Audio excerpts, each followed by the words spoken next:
Hello friend, स्वागत है आप सभी के अपने यूट्यूब चैनल आद्या स्टडी एकेडमी में। यूपी टेट 2026 पेपर 2 की तैयारी अगर आप साइंस और मैथ से कर रहे हैं तो ये वीडियो आपके लिए है। क्योंकि बहुत सारे कैंडिडेट ऐसे होते हैं जिन्होंने तैयारी तो शुरू कर दी, लेकिन उनको ये समझ में नहीं आ रहा होता है कि हम अपना सिलेबस कैसे कंप्लीट करें। क्योंकि सिलेबस भी यूपी टेट का बड़ा होता है। अगर आप सी टेट और यूपी टेट की तुलना करें तो सी टेट की तुलना में यूपी टेट का सिलेबस भी बड़ा होता है। और यूपी टेट में जो क्वेश्चन पूछे जाते हैं वो भी फैक्ट बेस्ड पूछे जाते हैं। क्योंकि सीटेट में जब हम सीटेट की तैयारी कर रहे होते हैं तो वहाँ पे हम समझने पे फोकस करते हैं। वहाँ पे जितने भी प्रश्न पूछे जाते हैं वो समझ पे आधारित अंडरस्टैंडिंग बेस्ड क्वेश्चन वहाँ पे पूछे जाते हैं। तो वहाँ पे ज़्यादा आपको याद करने की ज़रूरत नहीं पड़ती, वहाँ पे आपको समझने पे फोकस करना होता है। लेकिन यूपी टेट में जो आपके क्वेश्चन आते हैं वो फैक्ट बेस्ड आते हैं, वहाँ पे आपको चीज़ें याद करने की ज़रूरत पड़ती है।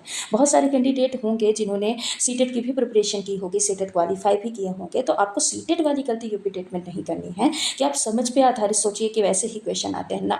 यूपी टेट में जो प्रश्न पूछे जाते हैं वो आपके फैक्ट पे आधारित यानी मेमोराइज बेस्ड क्वेश्चन वहाँ पे पूछे जाते हैं। तो यहाँ पे आपको थोड़ी सी मेहनत ज़्यादा करनी पड़ती है सी टेट के कंपेरिजन में। तो अब क्योंकि आपके पास टाइम भी बहुत कम बचा है, 45 डेज का टाइम बचा है, 45 दिन में आपको कौन सी बेस्ट स्ट्रेटजी अपनानी है कि साइंस में आप कम से कम 30 में से 25 प्लस मार्क्स ला पाएँ।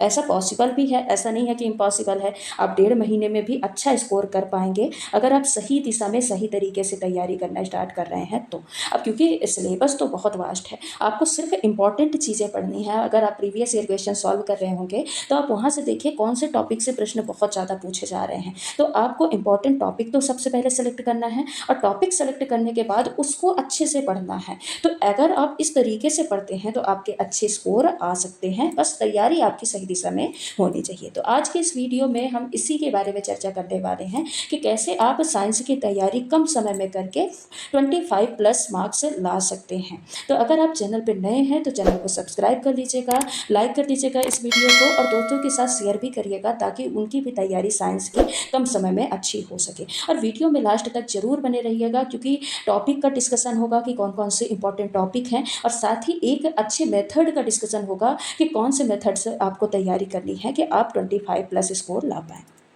तो अगर आपने यूपी टेट साइंस की तैयारी अभी शुरू की है यानी अभी तक आपने कुछ भी नहीं पढ़ा है तो सबसे पहले आपको इंपॉर्टेंट टॉपिक को छांटना पड़ेगा क्योंकि सिलेबस तो बहुत बड़ा है। अगर आप अभी पूरा पढ़ने बैठ जाएंगे कि थ्योरी भी पढ़ लें, क्वेश्चन भी पढ़ लें, तो अभी कंप्लीट आपका नहीं हो पाएगा। तो सबसे पहले पीवाईक्यू क्वेश्चन के आधार पर आप टॉपिक को छांटिए कि कौन कौन से ऐसे टॉपिक है जो कि सबसे ज़्यादा पूछे जा रहे हैं और उनको तो हमको पढ़ना ही पढ़ना है। तो सबसे पहले आपको जीव विज्ञान में कौन कौन से टॉपिक पढ़ना है, तो जीव विज्ञान में आपको जीव जगत पढ़ना है। जीव जगत यानी यहाँ पे सजीव और निर्जीव में अंतर और पौधों और जंतुओं का वर्गीकरण। आपको क्लासिफिकेशन जरूर पढ़ के जाना है। क्लासिफिकेशन से बहुत प्रश्न आते हैं, चाहे अब वो प्लांट क्लासिफिकेशन हो और चाहे एनिमल क्लासिफिकेशन हो, आपको दोनों क्लासिफिकेशन जरूर जरूर पढ़ के जाना है। ठीक है, तो सबसे पहले आपको क्लासिफिकेशन में फोकस करना है। उसके अलावा जीवों में अनुकूलन, पौधे एवं जंतुओं में परिवर्तन यानी कोशिका और ऊतक टॉपिक भी आपको अच्छे से पढ़ के जाना है। सूक्ष्म जीव वाले टॉपिक में माइक्रो ऑर्गेनिज्म में आपको बैक्टीरिया, वायरस, फंगस, इनके लाभ हानि कौन से होते हैं, साथ ही इनसे कौन से रोग होते हैं। रोग से भी बहुत ज़्यादा प्रश्न देखने को मिलते हैं, तो इनसे कौन से रोग होते हैं इनको भी आपको अच्छे से पढ़ के जाना है। ह्यूमन फिजियोलॉजी आपको पढ़ के जाना है। ह्यूमन फिजियोलॉजी मतलब कि जितने भी सिस्टम होते हैं ह्यूमन के अंदर, जैसे पाचन है, उत्सर्जन है, तो आपको ये भी पढ़ के जाना है। हाँ, यहाँ पे थोड़ा मेंशन नहीं है लेकिन आपको ह्यूमन फिजियोलॉजी जरूर पढ़ के जाना है, इससे भी बहुत ज़्यादा प्रश्न आपके एग्जाम में देखने को मिलते हैं।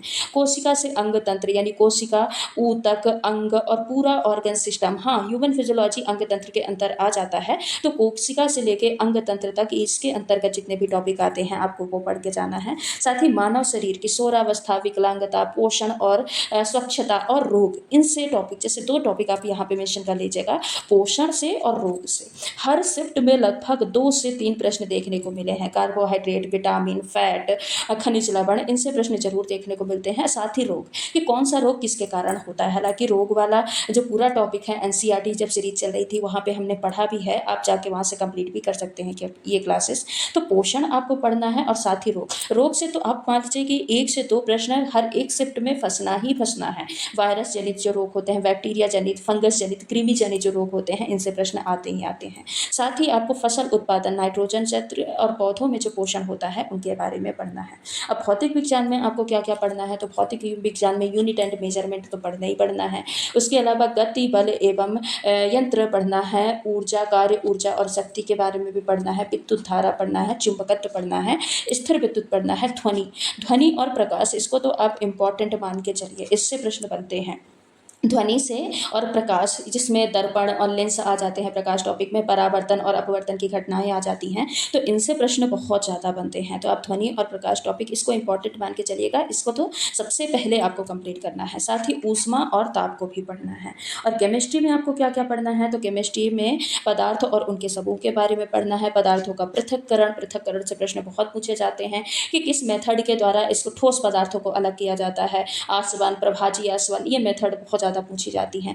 भौतिक एवं रासायनिक परिवर्तन, इसमें मेनली गुण से प्रश्न आते हैं कि कौन सी चीज़ें, जैसे एक परिवर्तन दिया रहेगा और पूछेगा कि ये कौन सा परिवर्तन है, भौतिक परिवर्तन है कि रासायनिक परिवर्तन है, ऐसे प्रश्न आते हैं। अम्ल, क्षार और धातु अधातु, ये तो छोड़ना ही नहीं है। अम्ल, क्षार, लवण पढ़ना है, साथ ही धातु और अधातु भी पढ़ना है। ठीक है। कार्बन एवं उसके यौगिक, प्लास्टिक, कांच और साबुन, ये जो डेली यूज में केमिस्ट्री होती है ना, इसको आपको पढ़ के जाना है, इनसे भी प्रश्न बनते हैं। खनिज एवं धातुएं, ऊर्जा के वैकल्पिक स्रोत, ऊर्जा के वैकल्पिक स्रोत में क्या आते हैं, जो नवीकरणीय और अनवीकरणीय ऊर्जा होती है ना, ये टेट एग्जाम में बहुत ज़्यादा पूछी जाती हैं, तो आपको ये पढ़ के जाना है। तो ये कुछ इंपॉर्टेंट टॉपिक्स हैं जो आपको साइंस में पढ़ के जाना है। अब इनको पढ़ना कैसे है, तो सबसे पहले आप इनके सिलेबस कंप्लीट करने के लिए आप एनसीईआरटी पे फोकस करिए। एनसीईआरटी तो जरूर पढ़िए, एनसीईआरटी पढ़िए और साथ ही साथ पीवाईक्यू क्वेश्चन को सॉल्व करिए। अब प्रीवियस ईयर क्वेश्चन सॉल्व करने के लिए जरूरी नहीं कि आप सिर्फ और सिर्फ यूपी टेट का क्वेश्चन उठाइए और यूपी टेट के क्वेश्चन सॉल्व करिए, नहीं, किसी भी टेट एग्जाम में आए हुए आप पीवाईक्यू क्वेश्चन को सॉल्व करिए, वो बहुत ज़्यादा हेल्प करेंगे।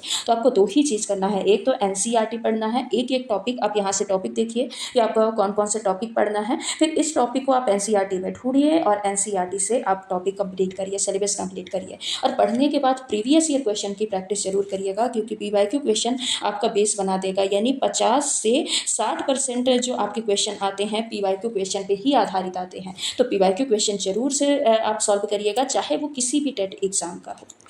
तो अगर आपको साइंस में अच्छे मार्क्स लाना है, अच्छे नंबर लाने हैं, 25+ मार्क्स लाना है, तो आप इन टॉपिक को जरूर पढ़िएगा और इसके साथ पीवाईक्यू क्वेश्चन जरूर सॉल्व करिएगा। अगर आप इतना भी कर लेते हैं ना, इतना भी अगर आपने पढ़ लिया है अभी 45 डेज के अंदर, तो आपके अच्छे स्कोर साइंस में आ जाएंगे। तो चलिए आज की वीडियो को यहीं पे समाप्त करते हैं, मिलते हैं अगली वीडियो में। जो भी डाउट होगा या किसी टॉपिक के रिगार्डिंग कोई डाउट होगा तो आप कमेंट पे जरूर करिएगा, कमेंट में अपना डाउट पूछेगा, मैं उसका रिप्लाई करने का प्रयास करूँगी और जो भी मेरी तरफ से हेल्प हो सकेगी मैं वो भी आपको देने का प्रयास करूँगी। तो चलिए आज की वीडियो को यहीं पर समाप्त करते हैं, मिलते हैं अगले वीडियो में। अगर आप चैनल पर नए हैं तो चैनल को सब्सक्राइब कर लीजिएगा, वीडियो को लाइक कर दीजिएगा और बेल आइकन को जरूर हिट कर दीजिएगा, ताकि जब भी नई क्लासेस अपलोड की जाएंगी तो उसका नोटिफिकेशन आप तक जरूर पहुँच जाए। धन्यवाद।